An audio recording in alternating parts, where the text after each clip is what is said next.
Hello friends, welcome to engineering tutorial. So we'll continue our discussion related to satellite communication systems. So previously we discussed the basic concepts related to escape velocity and orbital velocity and the relationship between these two parameters.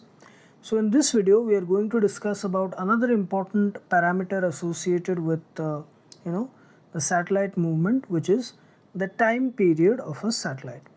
Again, it is associated with one of the parameters, one of the velocity is associated with the satellite launch. So as we discussed, the two velocities that are required for satellite launch, they are escape velocity and orbital velocity. Escape velocity ensures that the satellite is provided enough vertical velocity so that it escapes Earth's gravitational field, and the orbital velocity, it ensures that after it has escaped Earth's gravitational field, it is given suitable horizontal velocity so that it moves around the Earth in a fixed circular orbit with a fixed separation distance, okay, a certain height above the surface of the Earth.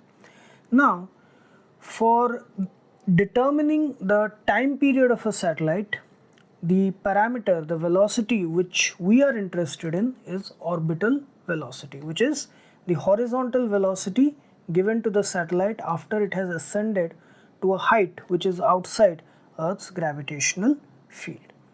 So there are various formulas, the two formulas that we have derived for orbital velocity, which is this one, root over of capital G capital M by capital R plus small h, which is the universal gravitational constant, mass of Earth, radius of Earth, and the height above the surface of the Earth. And this one, which is capital R root over of small g by capital R plus small h, where small g is acceleration due to gravity. So out of these, we will be using this expression, okay, for time period determination. Okay. So coming back to the topic, what is the time period of a satellite? So after escaping Earth's gravitational field under the influence of the orbital velocity, the satellite, it moves in a fixed circular path, okay, it moves around the Earth, and here the centripetal force comes into play, which is provided by the gravitational force of attraction between the Earth and the satellite, that provides the necessary centripetal force.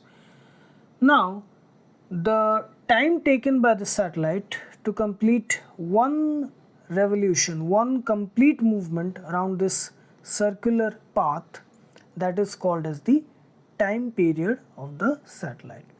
So, it will be equal to the circumference of the orbit, which is the total distance covered by the satellite in one complete revolution, divided by the orbital velocity. Here orbital velocity is required, not escape velocity, the orbital velocity, okay. So the circumference of the orbit, where this total orbital distance from the center of the Earth, it will be the radius of the Earth capital R added with the height above the surface of the Earth, the separation distance between the satellite and the Earth's surface, from the surface. So we have total radius of this circular path, which is capital R plus small h. So the circumference of the orbit is 2 pi capital R plus small h, the total circular distance, and divided by the orbital velocity. As I said, we'll be using this expression, root over of gm by r plus h.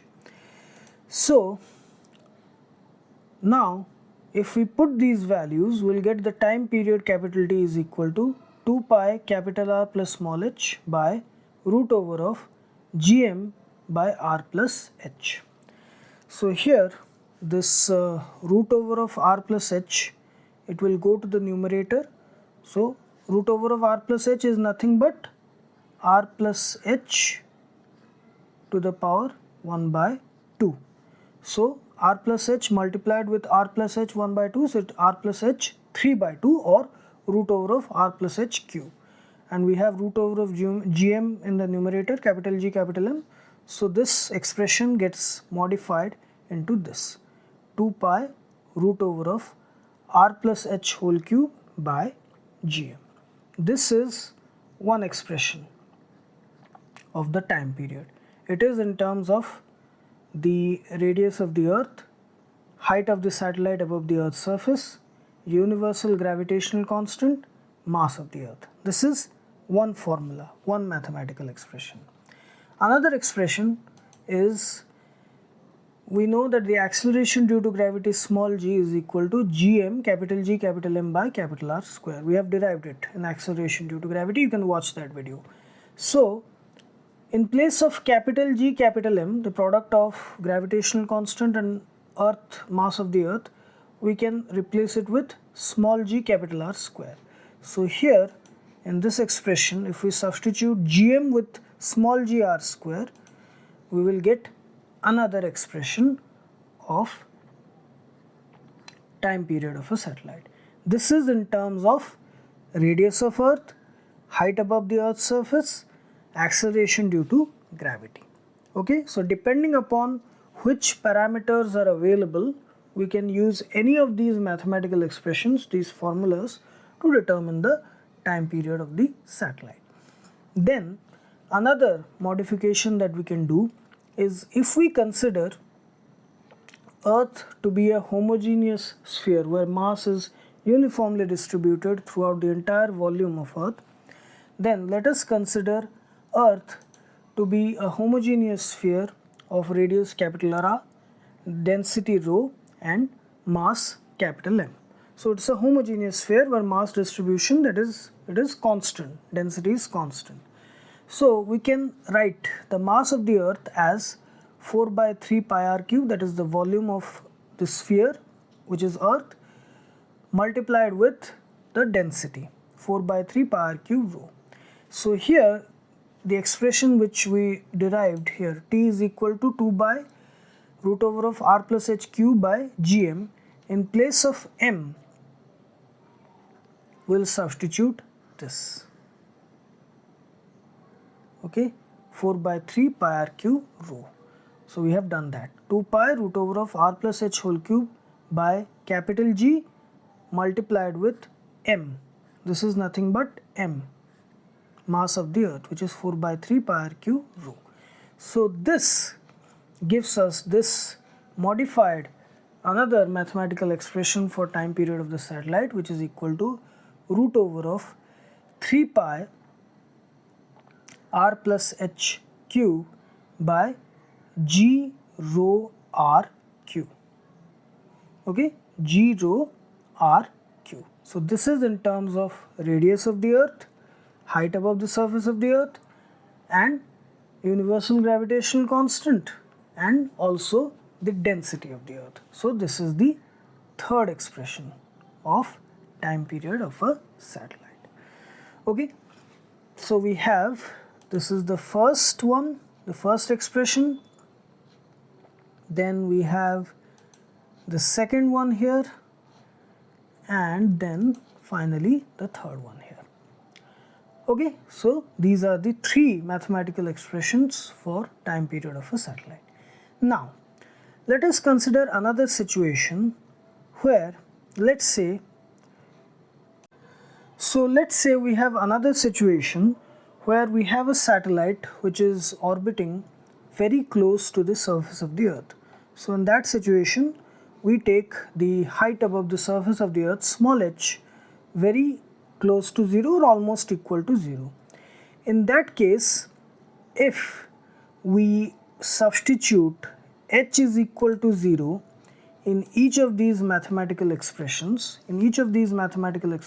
if we take h as 0, here h is equal to 0, then here h is equal to 0, and here also we take h is equal to 0. Okay, so we will get three new mathematical expressions for satellites which are revolving close to the Earth's surface for h is equal to 0. So from the first expression we have T is equal to 2 pi root over of capital R cube by capital G capital M. Then from the second one, T is equal to 2 pi root over of capital R by small g, and from the third one, T is equal to root over of 3 pi by capital G rho. Okay, so these are expressions for time period of satellites which are moving very close to the surface of the Earth, which means that the separation distance is almost negligible. It is taken as 0. Okay, for satellites very close to the Earth's surface. So here we have derived mathematical expressions for time period of a satellite which it takes for revolving around one complete revolution around the surface of the Earth. So the parameters which are involved are the circumference of the orbit and the orbital velocity.